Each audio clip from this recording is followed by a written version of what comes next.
الدرس الاول با آیات 11 تا 19 جس میں سے ہم نے آیات 11 تا 14 آج پڑھنی ہے. اِذْ يُغَشِّيكُمُ النُّعَاسَ أَمَنَةً مِّنْهُ وَيُنَزِّلُ عَلَيْكُم مِّنَ السَّمَاءِ مَاءً لِيُطَهِّرَكُم بِهِ وَيُذْهِبَ عَنكُمْ رِجْزَ الشَّيْطَانِ وَلِيَرْبِطَ عَلَىٰ قُلُوبِكُمْ وَيُثَبِّتَ بِهِ الْأَقْدَامَ إِذْ يُوحِي رَبُّكَ إِلَى الْمَلَائِكَةِ أَنِّي مَعَكُمْ فَثَبِّتُوا الَّذِينَ آمَنُوا سَأُلْقِي فِي قُلُوبِ الَّذِينَ كَفَرُوا الرُّعْبَ فَاضْرِبُوا فَوْقَ الْأَعْنَاقِ وَاضْرِبُوا مِنْهُمْ كُلَّ بَنَانٍ ذَلِكَ بِأَنَّهُمْ شَاقُّوا اللَّهَ وَرَسُولَهُ وَمَن يُشَاقِقِ اللَّهَ وَرَسُولَهُ فَإِنَّ اللَّهَ شَدِيدُ الْعِقَابِ ذَلِكُمْ فَذُوقُوهُ وَأَنَّ لِلْكَافِرِينَ عَذَابَ النَّارِ. صدق اللہ العظیم. بیٹا ان آیات کے اندر غزوہ بدر کے اندر جو انعامات ہوئے ہیں ان کا بیان ہے. غزوہ بدر آپ کو پہلے ڈیٹیل سے میں نے بتا دیا تھا کہ کس طرح پیش آیا, اس کا سبب کیا تھا, کیوں پیش آیا اور کہاں پر پیش آیا. تو یہ بدر اصل میں ایک کنویں کا نام ہے اور اس کنویں کے اوپر جب میدان جنگ کے اندر مسلمان اور کفار آمنے سامنے ہوئے تو بدر پر مسلمانوں کا قبضہ ہو گیا, کفار کا قبضہ ہو گیا. ابو جہل اور اس کے لشکر نے اپنا بدر کے کنویں کے اوپر قبضہ کر لیا, یعنی اس کا پانی ان کے ہاتھ میں تھا. باقی کچھ جو دوسرے یعنی چھوٹے چھوٹے جوہر تھے, تالاب تھے, وہ مسلمانوں کے حصے میں آئے اور اس کے بارے میں روایت ابن کثیر میں لکھی ہوئی ہے اور سیرت ابن ہشام کے اندر بھی لکھی ہوئی ہے کہ ایک صحابی ہیں خباب بن منذر رضی اللہ تعالیٰ عنہ. آپ صلی اللہ علیہ وسلم جب روانہ ہوئے اور روانہ ہونے کے بعد جب ایک جگہ پر ٹھہر گئے تو صحابہ کو فرمایا یہاں قیام کرتے ہیں. حضرت خباب بن منذر رضی اللہ تعالیٰ عنہ نے عرض کی یا رسول اللہ صلی اللہ علیہ وسلم کہ اس جگہ پر قیام کرنا اللہ کا حکم ہے یا اللہ کا حکم نہیں ہے, آپ یعنی جنگ کی ترتیب کے اعتبار سے یہاں کھڑا کر رہے ہیں, لشکر کو یا فروکش کر رہے ہیں. آپ صلی اللہ علیہ وسلم نے فرمایا یہاں رکنا اللہ کا حکم نہیں ہے بلکہ جنگی ترتیب کے لحاظ سے میں یہاں رکا ہوں. اہل مکہ اور آپ صلی اللہ علیہ وسلم نے کبھی پہلے جنگ نہیں لڑی. جنگ کس طرح لڑی جاتی ہے اس سے اہل مکہ اتنے واقف نہیں تھے. اس کے مقابلے میں جو مدینہ کے لوگ تھے اوس اور خزرج, 40 سال تک ان کی لڑائیاں آپس میں بھی ہوتی رہی, دوسرے قبائل سے بھی پراپر وہ جنگیں کرتے رہے. داس اور غبرہ کے نام سے ایک بہت بڑی لڑائی 40 سال تک ان کی جاری رہی تھی. وہ یہ اچھی طرح سمجھتے تھے کہ کس میدان میں ہم لڑیں گے تو ہمیں فائدہ ہوگا اور کس میدان میں ہمیں نقصان ہوگا. تو انہوں نے عرض کی حضرت خباب بن منذر رضی اللہ تعالیٰ عنہ نے کہ یا رسول اللہ صلی اللہ علیہ وسلم یہ جگہ بہتر نہیں ہے, لہٰذا تھوڑا سا آگے چلیے. تو وہ اس جگہ پر ان کو لے گئے جہاں پر پانی کے چھوٹے چھوٹے جوڑ تھے. ٹھیک ہے جی, اور ان پانیوں پر مسلمانوں نے قبضہ کر لیا. پانی کا ہونا تو اس لیے بھی ضروری تھا, پانی کا ہونا اس لیے ضروری تھا کہ آخر بندوں نے بھی پینا تھا, وضو بھی کرنا تھا, جانوروں کو بھی پانی پلانا تھا, لیکن وہ پانی بڑا کم تھا. اب جب پراپر طور پر جنگ ہوئی تو ساری رات آپ صلی اللہ علیہ وسلم اللہ تعالیٰ سے دعا مانگتے رہے اور پھر اللہ تعالیٰ کی مدد شروع ہوئی, اللہ تعالیٰ کے انعامات شروع ہوئے. ان میں سے پہلا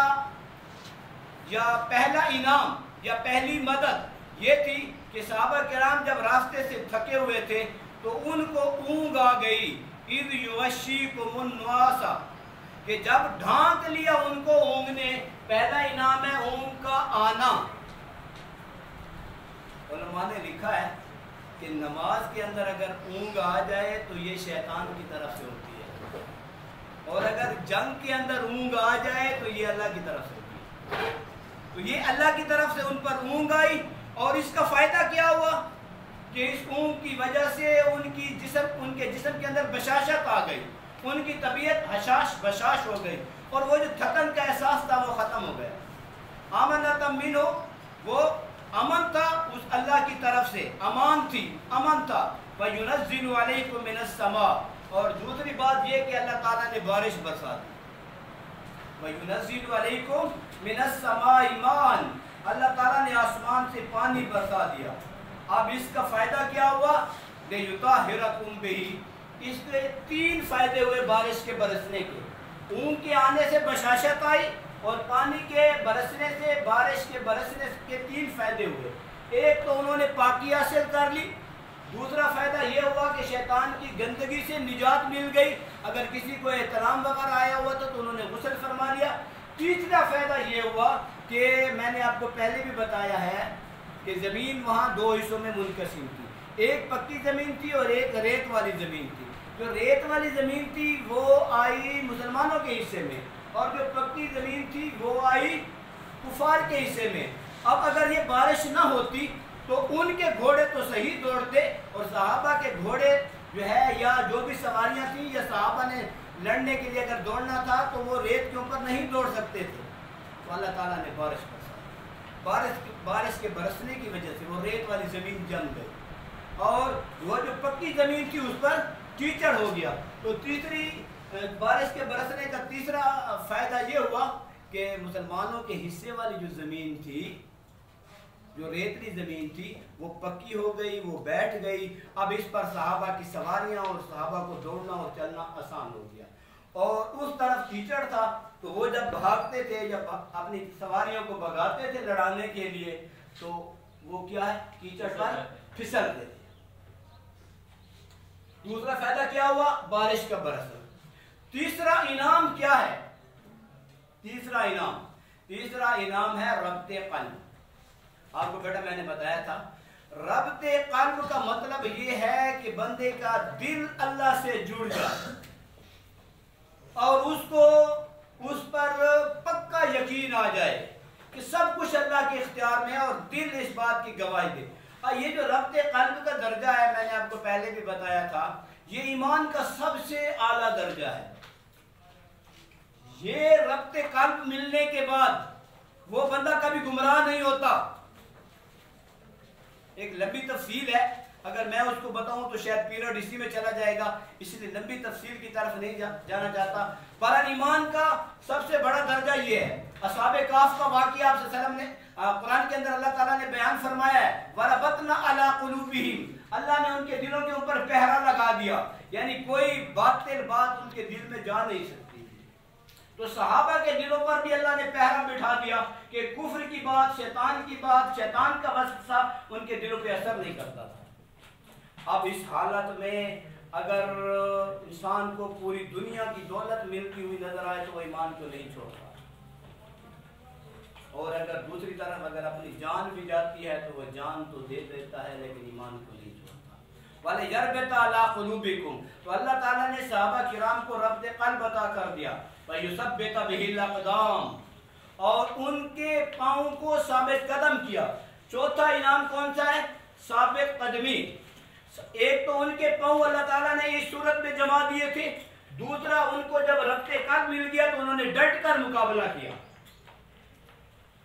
ثابت قدمی کی 2 صورتیں تھی، ایک تو ظاہری پاؤں کا جمنا کہ پکی زمین ہو گئی، ان کے پاؤں جم گئے، دوسری صورت یہ تھی کہ ان کو اللہ نے ربط قلب عطا کر دیا تھا اور وہ جو ہے ڈٹ کر انہوں نے کفار کا مقابلہ کیا۔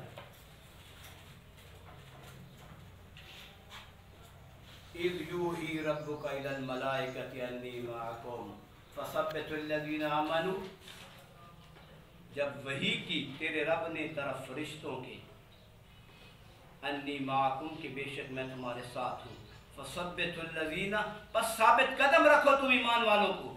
اللہ تعالیٰ نے فرشتے نازل کیے، فرشتوں اللہ کا یہ پیغام لے کر آئے کہ اللہ کی مدد تمہارے ساتھ ہے، لہذا تمہیں ڈرنے کی ضرورت نہیں ہے۔ ایک اور جگہ پر آتا ہے جس کی تفصیل ہے کہ 1000 فرشتے اللہ تعالیٰ نے لگاتار بھیجے، کافر بھی 1000 تھے اور فرشتے بھی 1000 آئے، تاکہ مسلمانوں کے یہ دل کے اندر بات ہی نہ آئے کہ ہم تو تعداد میں تھوڑے ہیں۔ اِذْ یوحی، جب وحی کی ربو کا تیرے رب نے، الی الملائکہ فرشتوں کی طرف، انی معکم بے شک میں تمہارے ساتھ ہوں، فثبتوا الذین آمنوا، پس تم ثابت قدم رکھو ایمان والوں کو۔ سألقی فی قلوب الذین کفروا الرعب، ان قریب ڈال دوں گا میں